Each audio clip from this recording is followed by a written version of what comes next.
Welcome to the Wine Enthusiast podcast. I'm Anna Christina, Tasting Director for Wine Enthusiast. Today's episode explores how water might affect your wine's taste. I recently explored this topic for our climate issue. It's based on a recent experience in France with a few winemakers who were pretty surprised by my assertion that water impacts taste. So today we've invited a few experts in the wine, water, and beverage field to explore this topic further. With that, I'll pass it over to Amy Racine, today's moderator. Thank you, Anna Christina.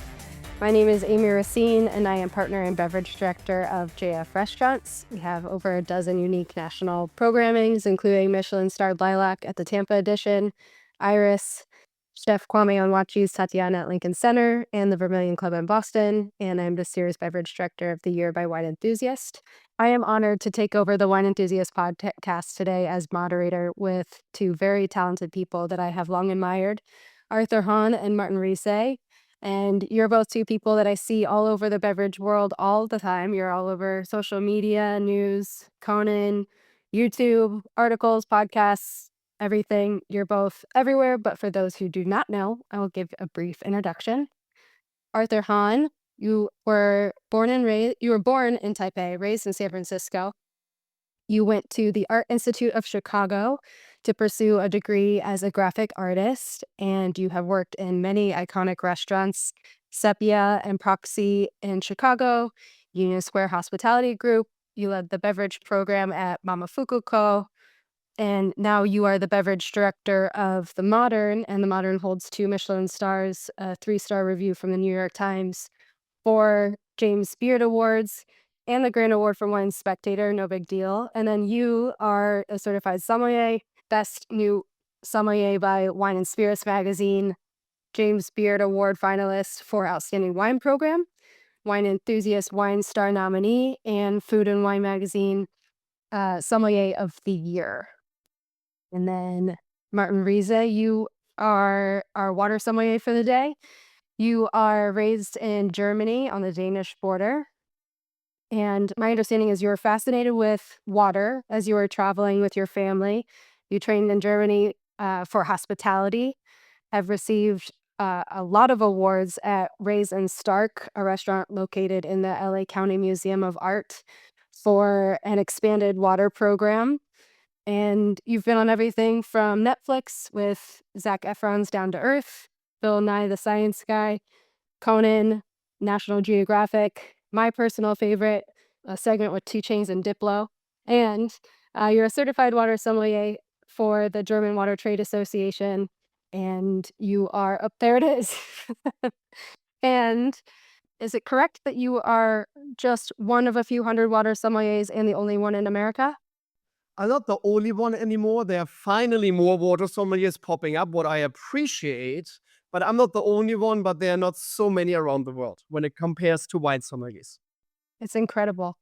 And Martin, something that I've loved about you that I've been following for a while, I love your videos on water. The ones in particular are the ones when you're in the water aisles at major grocery stores and you're going through the aisles, pulling bottles off the shelves, talking about them. There's people around you shopping. It's absolutely amazing. I love watching them and I've learned a lot. So I'm wondering if you could just discuss with us a little bit about tasting notes of water, information about some of the popular terms about water. For example, you touch on things like tap versus spring versus filtered. Could you just give us a quick 101? Yeah, thank you so much, Amy. So first of all, when you hear Arthur's all like things, achievements, what is amazing, and I'm very honored, Arthur, that I can be with you today, and Amy as well. And it's the same for me. Like I've born and raised, what you already said, in Germany. I worked in Michelin-star restaurants all over the world as well. I was responsible for the wine program at Patina Restaurant. So I like wine too. When people always think the water sommelier just drinks water, that's not true. I love my alcohol. I love my wines. I love my beers. And let's be honest, every beverage is based on a water. And I think that is something what we're sometimes forgetting, even when we're talking about wine or whiskeys or beer, they think about, the water is not really important. No. When you're going to Germany and you're asking a beer producer, what is the most important ingredient, why your beer is so good, they're all going to tell you it's the water we're using. So water is essential to all other beverages. And I think this whole podcast is the idea to bring a little bit more light to this idea. But you're right. I'm going to grocery stores. I love these videos because it's very confusing, the water aisle these days, especially here in America. You have suddenly 50 or 60 water brands, and you think, man, there's so many waters out there. Do we need so many waters? I think that the selection is actually very narrow. And some people will now say, are you crazy? Like, we have 50 or 60 brands, and you're telling me that's not enough? Naja, I think the waters, what we have on the aisle, are actually not really the waters I would love to see on the water aisle. And what does that mean? Because water should be just water, but in my videos, I'm always saying water is not just water. Because 60% of the waters in the water aisle is nothing else than your purified tap water. And I think that is something what I not really so appreciate. I want a water from a natural occurring source where the water has terroir like wine, because let's be honest, water is the most terroir-driven beverage on this planet. It comes down as rainwater. It sucks through the different stone layers. It will pick up the minerality of this certain area where the water is coming down as rainwater. And then it comes up by an artesian or spring source. And these are the waters I like to see. And then they can vary from a taste perspective, like wine, from a nice light Sauvignon Blanc to a heavy Bordeaux. Water can be the same. From smooth, complex, to salty, to bitter, to fruity. It's fascinating how different water can actually taste.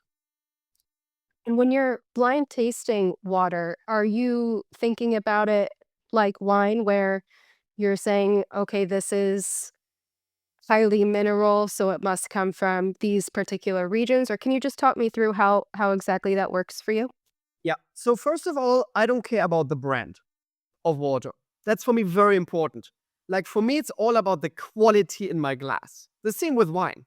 When I like a wine, I really don't care the producer or how expensive the wine might be. So for me, in a blind tasting, I'm looking obviously at the minerality.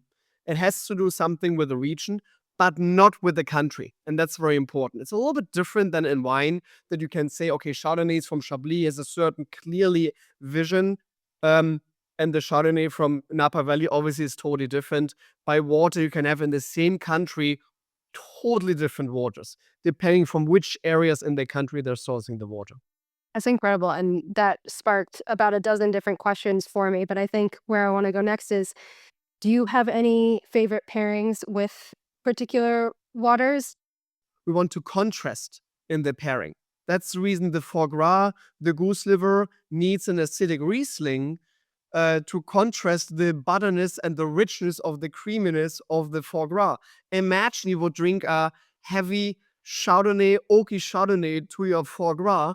It might be from a flavor standpoint very similar, but it's too rich. It's too much in your mouth.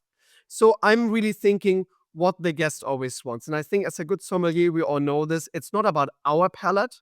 It's about the palate for our guests. And we need to find first out what our guests love, and then I can make a recommendation. And then I'm looking obviously through my brain of different waters I have in my head, and think, okay, this water makes sense, this water makes sense, depending on the pairing I want to achieve. Okay, great. I have to say, with some of your videos, when you're pulling down brands, I might be somebody that's at fault for looking at brands more than where the water is coming from, because I was pleasantly surprised by many of the brands that you're giving approval of. So we'll get into that a little bit later. But Arthur, in the alcoholic beverage world, do you relate to the elements Martin is describing? And are there any other attributes to wine that you're looking at different from the way that Martin is looking at water? Oh, for sure. Absolutely. And I think that Martin mentioned the minerality. I think that it's always been, a highly contested, topics. Like, can you really taste mineral, right, in wine, from a scientific perspective? Do you really have, all these chemical compounds in the wine that's coming from outside? How does it absorb into the wines? I think that there's definitely a very distinct typicity. And aside from that, I think, outside of water, when it comes to it, the drinking the vessel is also very different. Some glassware accentuates acidity just because of all in all, human tongues is not a very sensitive tool of tasting for us. So depend on where the liquid, the wine that lands in your mouth first, that kind of sets sort of the baselines, and then the subsequent sort of the flavors will be tasted in comparison to your initial reaction. So because of this can really kind of accentuate wines by how it tastes. So wines tend to have higher acidity, such as Pinot Noir. If you have more of the tulip shape of glassware, they actually kind of direct the flow of the wine away from the side of your mouth, which is typically where you detect the acidity level first. So they kind of accentuate sort of the sweetness and fruitiness, and then it flows to the side. So because of this, it actually accentuate the more fruitier tasting and diminishes the acidity attack.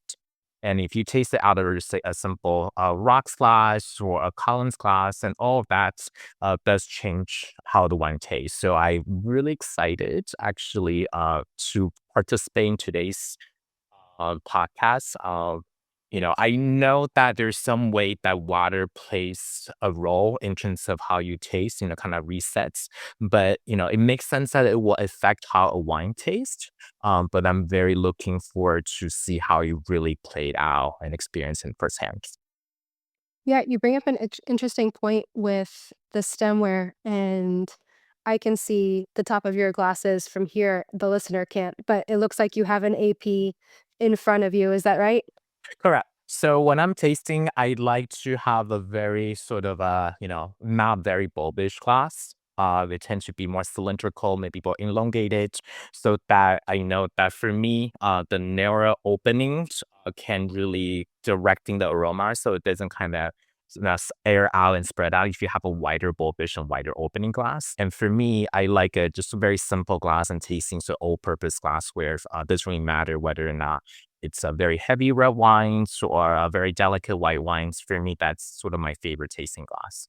All right. So, in restaurants, with which you both have extensive experience in restaurants, there's this conversation happening right now about non alcoholic sales and how it's affecting alcoholic sales. Arthur, I'm interested in your take on non alcoholic drinking, especially with water versus wine sales, and if there is a decrease. I didn't really want to believe it, but I think that last year for me, I think that it's almost the first time that I felt that there's definitely a substantial decreasing in consuming alcoholic beverages, especially during daytime. From us, it's really interesting to see that we've seen a decrease in wine sales. But overall, that doesn't really play out the same for uh, spirits.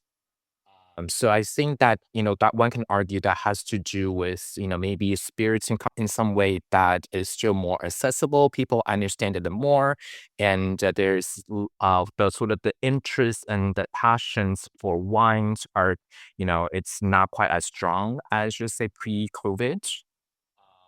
Do I really have an answer? Not really, but I'm seeing more and more of a trend that it is true, especially during certain time and period that people do consume less than before. So, with that in mind, Martin, what are the key elements you look at, or anybody looking to kind of capitalize on a non alcoholic program should look at when bringing water into their restaurant? And what would you like to see happening more in restaurants when it comes to water?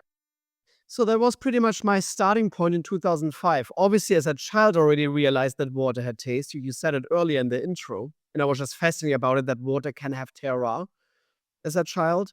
But in 2005, I worked in the Michelin star restaurant at Hotel Palace. It's called First Floor in Berlin. And a guest came to me and said, Martin, you have over 1,200 different positions of wine, but you're just serving one brand of water. And he didn't like the taste of that particular brand. And he asked me, what else do you have for me? And then I thought myself, like, it's kind of ridiculous that we're doing so many options in the restaurant business. We're giving different liquors, we have different wine menus, we have different appetizers, first courses, main courses, desserts. We have maybe several beers on tap. But when it comes to water, our most important beverage in our lives, we completely neglecting this in the restaurant scene. We're just like, what do you want, still or sparkling? What the server will ask you when you're going out. Imagine going to a sports bar and the only beer on tap is Coors Light. They don't have anything else. Everybody would say, you guys are crazy. So, and I saw the trend very early on in 2005, obviously. I came to the States in 2011. I created my first water menu in 2012 at Raisin Stark Bar. The water sales jumped over 400%. It's a revenue center. In Germany, it was always a revenue center. But here in America, people laughed about me in the beginning. I had such a hard time with my beverage director back in the days for the Patina Group to argue why we should do a water menu. He said, it's crazy. Americans want their tap. Nobody will buy bottled water. And I literally proved them wrong. My current water menu is at Gwen Restaurant from Curtis Stone, a beautiful, amazing Michelin-star restaurant on Sunset Boulevard here in Los Angeles, steak focused. And we have a water menu in place with 10 different waters, including tap water. The tap water is as well in the water menu, captured in picture with a tasting note as well, because it's for me another water in the water offering. So for me, it's not about just bottled.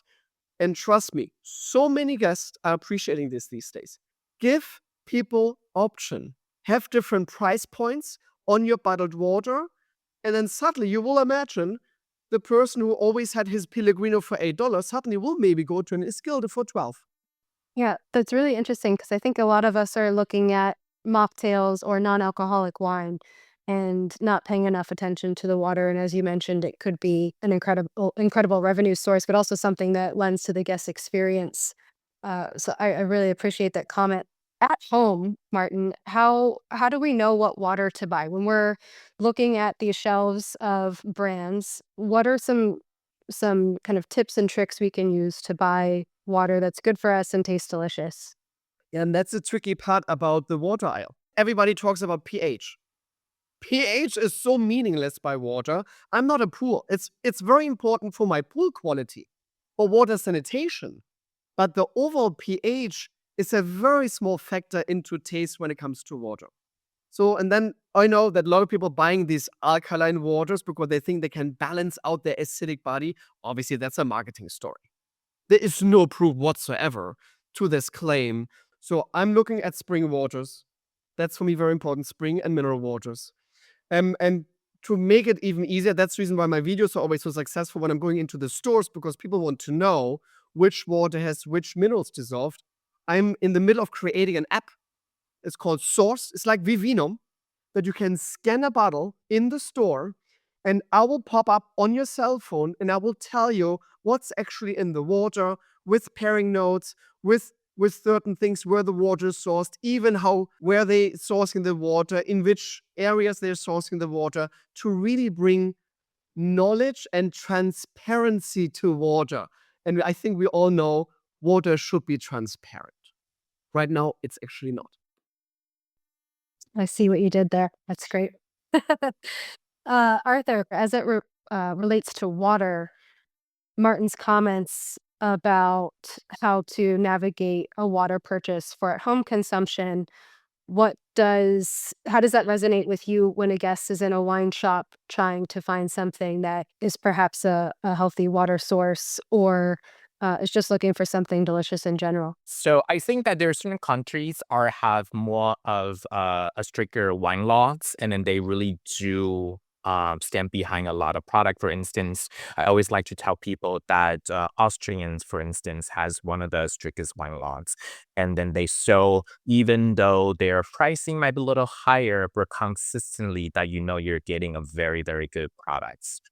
For those who are really into sustainability and all of that, when it comes to New Zealand, country-wise, they have a very high percentage intense participation when it comes to all of their producers. So that when you go into and shopping, picking out items from those areas, that guarantee that is kind of like what they believe in, and with additional things. And of course, there are going to be places where, for instance, in the US, that there's not a lot of details are listed, and I think that it's really about speaking to someone that you trust and then be able to navigate.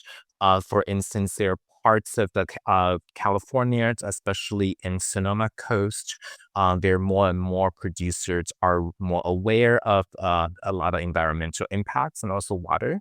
And so therefore that that there's certain parts of the world that you can definitely go to and be able to sort of getting product that you can trust. In addition to producing world-class content, did you know that Wine Enthusiast is also the premier shopping destination for wine lifestyle products? Just visit our shop at wineenthusiast.com, where you'll discover an amazing assortment of unique quality items guaranteed to enhance your wine experience.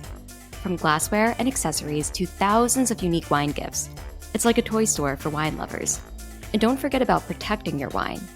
We are the nation's leading retailer of wine storage products.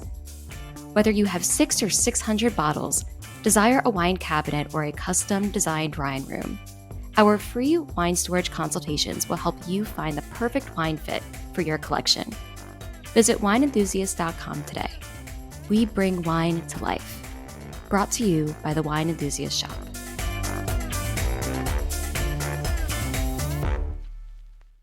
All right, so we are going to get into a tasting now of water, how it affects wine. We're going to put it to the test.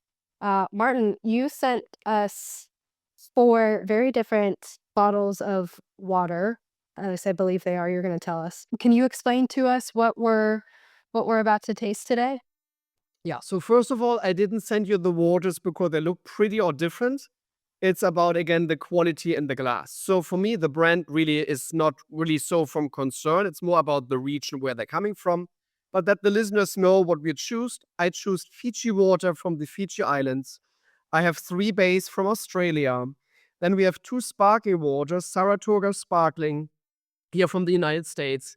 And then we have Vichy Catalan, a water natural occurring sparkling. Actually, what's very interesting, Saratoga is artificially sparkling versus Vichy Catalan is a natural occurring sparkling water from a little bit northern of Barcelona, from the beautiful Catalonia area. Every water has a different mineral composition, and you can measure this by TDS. And this is very important, actually. TDS stands for total dissolved solids.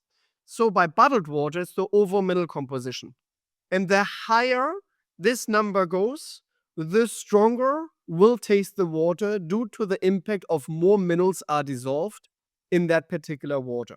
So for example, Fiji water, TDS of 222, 3 base, 1,300. You can already see these numbers are drastically different. Yes, they will taste different.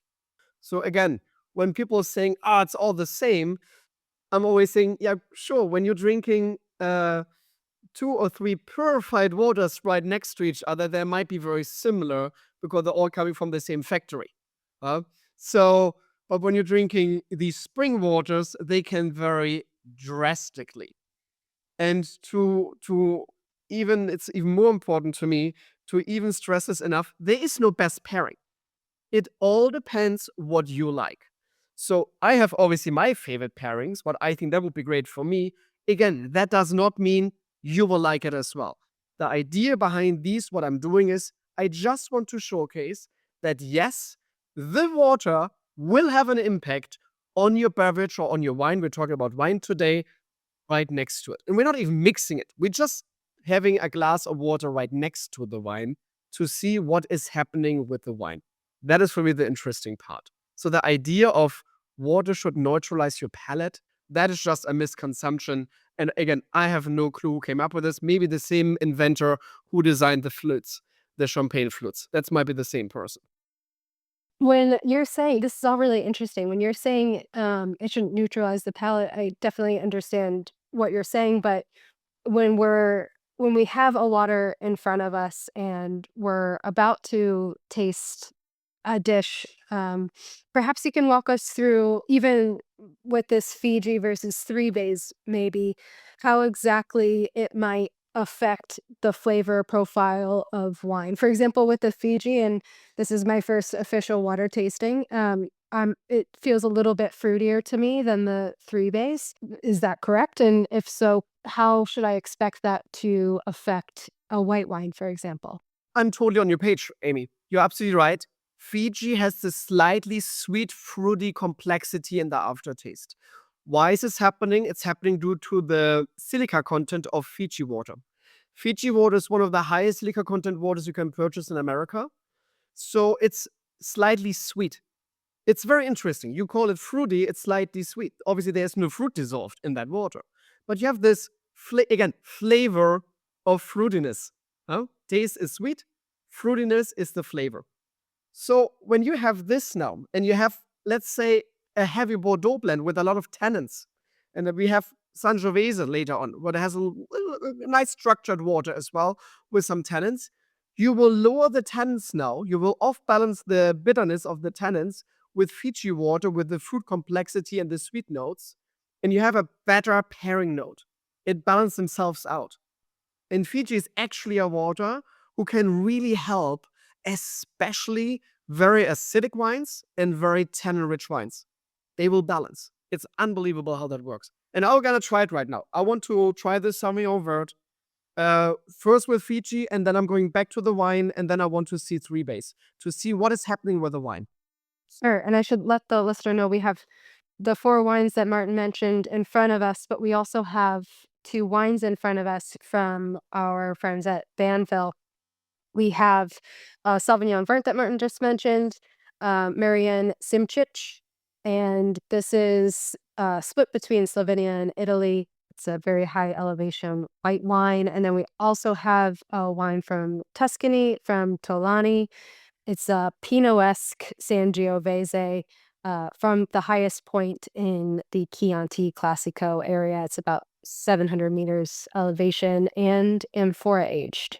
So we went ahead and tasted the water before that.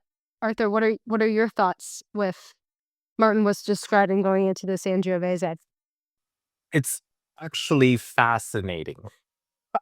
Again, this is my very first, like a formal water tasting. Like all of these dissolved solids and, salinities and textures. Like from a beverage perspective, I find it extremely interesting and know that there should be differences between, I think about it, water. The streams, melted through and go through different channels and rocks and something similar to how wine's roots are absorbing and different soil type does make a different impact.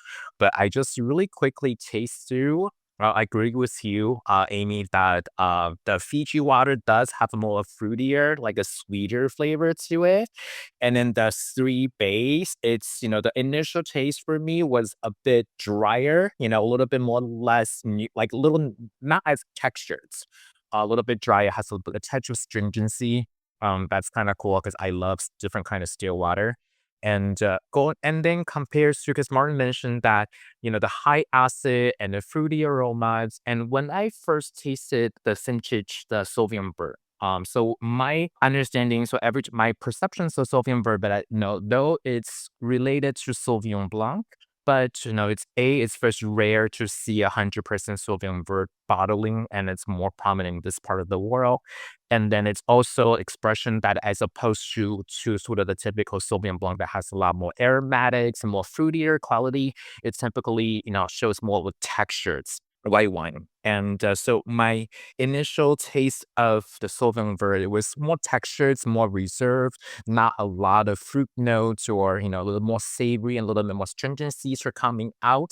But the magic really just happened after tasting the Fiji water and then going back to the wines, and then immediately the fruit aroma really comes out. But I knew there was going to be some differences to it, but I was very pleasantly surprised that it really kind of just bring out prettiness to this wines that I never thought a Sauvignon Vert can have. And it's just a lot of sort of orchard fruits and sort of like beautiful citrus notes, and aromatic does come out a bit more as well. And then, even sort of the second part is like continue non-neutralizing your taste and going back to the 3 base. And for me was that it actually brought out the salinity. which I find it very pleasant. And that was not detected on my initial taste of this three base. It was more of the sort of kind of neutral tone water. But after tasting the Simchich and then going back to three bay, and there's like beautiful sort of a saltiness to the water itself. It's very enjoyable. I think that personally, after that going back and forth, I like the saltiness of the three baits more in comparison to Fiji, the fruitiness, but it's just the very minute changes. It's magical. It's like I wish you can see my expression in my head. It was like, wow, this is really different. I wish I could do this to all of my guests. Like, here, just taste the water in this wine. You don't like this wine? Let's not change it, and let's just change the water. And now maybe we can. There's a different kind of decanting. Who knows, right? It's like here, maybe this wine is too tannic for you. Then let's swap out the water. Maybe you like that better. Who knows? But it's definitely it's fascinating. I'm very thankful what you experience, and we didn't rehearse this prior or something. The people think like, oh, Martin infiltrated them with all these, and I think this is the very interesting part. And let's talk a little bit about temperature, because especially about water, it's so important. Please, please, please, please, please. When I get it, when you're working out, you want your chilled water with ice cubes. I get it. Totally. Please don't get like this in the restaurant setting. Do not drink don't put ice cubes into your waters. It's the worst thing you can do for two reasons. First, you will dilute water with water. Sounds again crazy than what I'm saying, but the ice cube is made of a totally different water than maybe the bottled water you have. So you're changing the flavor of that water immediately. Second, temperature. When you have something so chilled, super cold on your palate, it will offset the flavor and the taste of the wine, and you're numbing up your taste abilities. A lot of people don't know this. When I would fall down on my concrete floor right now, I will put ice cubes on my knee that the pain will not receive from my to my brain. The same happens when I'm drinking something extremely chilled. I literally numbing up my taste ability. That's all what that is. Definitely not a lemon or lime slice. Never, ever, ever, ever. You make these waters super acidic. They will kill your wine experience. Literally kill them. Great. So save the ice cubes for the purified ice cubes for Scotch on the rocks. Nothing else. Not in your wine, not in your water. Great. Yeah, that was one of my questions, was temperature. So I'm glad you touched on that. We spoke about the two still bottles that you brought. Could you mention, let's talk about a little bit about the two sparklings. I kind of got ahead, but they're amazing. Yeah, I'm doing exactly the same what we do. We still are on the Sauvignon, what is a beautiful wine, I have to say. I never had this wine. Incredible good wine. I'm a big Sauvignon Blanc fan because I'm German. We love acidic wines, our Rieslings and everything, but the Sauvignon is incredible. What a great find. Very, very nice wine. So I'm doing the same now. I'm pouring myself some Saratoga Sparkling in my one glass. Then I'm pouring myself some Vichy Catalan in the other glass, and I will do exactly the same what we did now with the two still waters, Fiji and three base, with the wine as well. I'm tasting the wine first, then I'm going to first Saratoga, then to Vichy. And that's very important as well. I did this in this order because Saratoga is low minerality and then rich minerality. Don't do it upside down or the other way around, because that means in a wine tasting you would start with a Bordeaux blend and then going to Champagne afterwards. Strange in a tasting. Same with water. Low minerality to high minerality and still, then you're resetting yourself to low minerality sparkling to high minerality sparkling. Very important in tastings. So, pour myself a little wine again. So, let me taste. I had a pretty strong reaction to both of these. Arthur, if you've already tasted both of the sparklings, what are your thoughts? It's very interesting that Martin talked about minerality and a sort of the dissolved solid, right?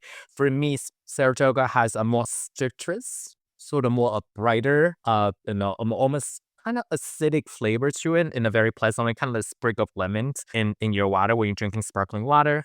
And then the Vichy Catalan, it's very oily, it's very textured, and it's a little less acidic. So it's almost, if I would compare, it's almost like drinking, for me, it's almost kind of like a Viognier of the wine world. It's more textured, but it's not as spiced. For me, it's almost like kind of the meal itself, a little bit more heavier and more denser. And they're very different in terms of how they taste. And it kind of make me really understand that, like maybe that is a mineral that, if you have more stuff in there, you're probably gonna taste more. And then maybe the mineral, the dissolved solids that Martin mentioned, it's, kind of translate to the texture components for me. So it's interesting that you're saying this, Arthur. So first of all, I think Saratoga is a very good choice for restaurant people because, first of all, it's an American brand. The minerality is very low, 40 TDS, what I said, and it will not infiltrate so much with the wine. What I actually think is good. So this would be actually a water who I would do. They're trying to keep this pairing a little bit away, and the water is more like just a gently supporter because you have this slightly just minerality. The still version, where this is sparkling version, have the same TDS around 40. The sparkling version is artificially sparkling. Well, I don't have any issues with that. By Vichy, what you mentioned, Arthur, this is natural sparkling. So the acidic notes feels different. It's very interesting.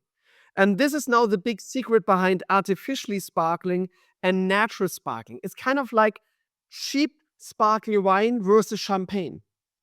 Champagne, second reaction, second fermentation, the bubbles are created by nature now versus we just pumping them in.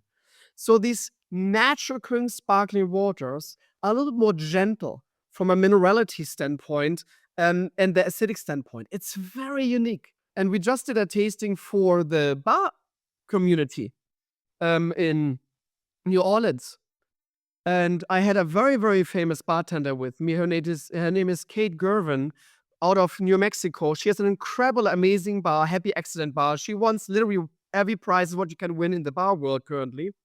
And we did a tasting about which sparkling water should be the perfect water for your tequila soda or for your vodka soda. And she looked at me when I did the first tasting with her, kind of, Arthur, and she said, Martin, you ruined my tequila soda now because now I'm not even thinking about which tequila. I need to think which sparkling water because the tequila was totally different suddenly, just based on the sparkling water we used. And I think that is the very interesting part. And I can highly recommend to all our listeners, do it yourself. Try it out for yourself at your home.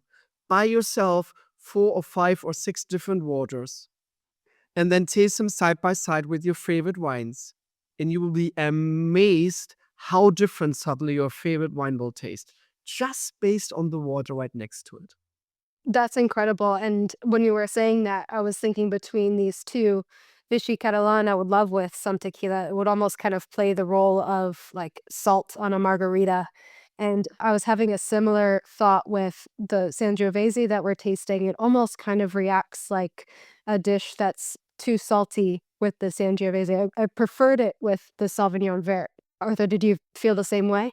Yes, and a little bit about actually when I was tasting the Vichy Catalan, I liked it more with the Sangiovese. I thought that it brought a bit more of that woozy and the oak tree, the sort of the wooziness and piney notes that I didn't detect because before I just want to talk about like when I first tasted the Talani, the Mellow Sauvignon Sangiovese, for me the initial was like how pretty and how supple and juicy and red fruited the wine is, and because the wine coming from some of the highest elevation in the region, so it really has a beautiful sort of uplift.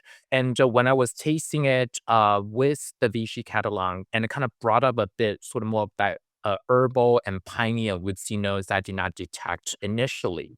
And when I was tasting the Vichy Catalan with Sauvignon Vert, my reaction was that almost the initial comparison was almost like the water, it's as sort of weird and ridiculous. It sounds almost overpowered the wine. It has this almost like very sort of a full body with density to it. It's almost like kind of, we talk about pairing, right? Like there's complementaries and there's sort of contrastings. And for me, sort of initial comparison between the Vichy Catalan and the Sauvignon Vert almost just overpowering. And then it brought out a bit more sort of fruitier quality, which was lovely. but I didn't quite enjoy the sort of that combination. With the sodium verb with the Saratoga, for me, it kind of understanding that one Martin saying that this one has lower mineral contents, it serves almost more of a neutral sort of background. It make the sodium verb taste it as I think the wine should taste. Texture, herbal, savory, not a lot of fruit notes. But when I tasted the Saratoga with the Sangiovese, I did not enjoy my experience at all. I feel like kind of strip both of the prettiness of the water and prettiness of wine and make neither one taste better, actually. So it's a very interesting experience for me. Arthur, I'm totally with you with the Vichy. Vichy is a water. It's actually, I'm always saying, when you have a nice wine, do not choose Vichy. Vichy is a very overpowering water. On a little side effect, nutritional effect is it, there's so many minerals dissolved in that Vichy water. It has more electrolytes than a sports drink. By nature, without all this chemical crap what they might be adding in, this is the anti-hangover cure. It works. I've been in many crazy tastings, and I have always Vichy with me in my car. I drink that. Obviously, I don't drive and drink. We don't do that. But I mean, I have it with me all the time when I'm going somewhere to drink that afterwards, that I feel better the next day. And it works. It really works. And it's not a placebo. I'm really doing this all the time. So there are certain waters out there. They're not just for hydration. They can trigger more in your body than just hydration. And that is the reason we have in Germany over 60 water brands who falling under the medication law. They are state-approved medication. It's bottled water. They don't add anything to it. It's just bottled water, but they have a state studies-approved side effect besides hydration. So there is more to water than just water. This has been incredible. I feel like I've learned so much, and I have so many more questions for both of you, but our time is wrapping up. Martin, you kind of alluded to this earlier, but as a beverage director, we have several different perspectives on what we're pouring in a restaurant. There are different disciplines, like a cocktail takes skill and talent and consistency, and wine is a medium that we are the medium between someone else's skill set and what we think goes well in our restaurant. And water is nature, and its power of elevating everything else in the restaurant is really incredible. Arthur, how has your perspective on water affecting wine changed with this? Before when Martin talking about, like his experience, the guests were like asking, why do you only have wine water? And then you have so many different SKUs of wines. I always kind of like being a skeptic when it comes to, like, yeah, there's actually, I know there is water, I believe they are different. But I think that now really, now I'm a believer, water does taste different, but in a way that's very impactful. And, I think that the next step that we really want to do, maybe I'll go visit you, right? And I really want to try this water with food because that I feel like right now we're tasting the wine as is on it's almost empty stomachs, right? So it's a very different kind of physical sort of reaction to all of these sensations. But I wonder how this is going to change if I have, let's say, a piece of bread or, some fruits or proteins, right? And fat and butters, right? How is it going to further enhance these sort of experiences? But I think that, maybe I do, I'm interested in looking have a different options of water, for people who are maybe want to something that more textures, right? Maybe higher mineral contents. And I can't wait to really play off, the possibility here. Thanks for mentioning this, Arthur, about the food pairings, because Vichy and steaks or barbecue or hamburgers are unbelievable. It's such a great pairing because subtly your palate runs on this very sodium and umami tastes and the richness and the fattiness of your burgers and meat qualities. The Vichy subtly, because it has a lot of sodium content as well, can actually hold up to this flavor. And the barbellation, the carbonation will cut through the richness of the fattiness. That is an incredible good water for barbecue. We're just trying our best to achieve this perfect moment. And by adding a water menu to your restaurant, it doesn't need to be big, guys. too still, too sparkling. What we did already is plenty already to showcase how different water can base. And yes, we can help to taste, to make your wine and average and other beverages and even the food taste better. That's all what that is. Incredible. I was going to save my Vichy for my next hangover, but now I have to save it for steak dinner. So I'm going to have to get some more Vichy because this has healing powers. Thank you, Arthur. And Martin, any closing thoughts about water, how we can learn more, how we can apply this to our daily lives? I love that people being skeptic in the beginning. I think this is great because I love the momentum of surprise, of like converting somebody to, I was very skeptic, but now I'm like, what happened? Like, and your palate cannot lie to you. Huh? I could tell you the craziest stories. We all know we're sommeliers, are all storytellers. We can sell you pretty much everything. That is what our job is. We're storytellers. And I live in Hollywood. Pun intended now. But I think your palate cannot lie. So for me, in the restaurant, have some options. The beautiful thing about this as well, because we all know about allergies, you don't have to ask if there's an allergy by water. Everybody can consume water. There's nothing been added where people maybe have an allergy. Because when you're trying to do a mocktail, suddenly people will say, but I cannot have lemons. I can have this fruit. No, I'm allergic to this and this. And trust me, I have allergies as well. So I totally get it. It's not made up. I understand why some people have allergies. We need to take care of them. But by water, there is no allergy. That's the beauty. So you can give options and they have at least shelf life of 2 years.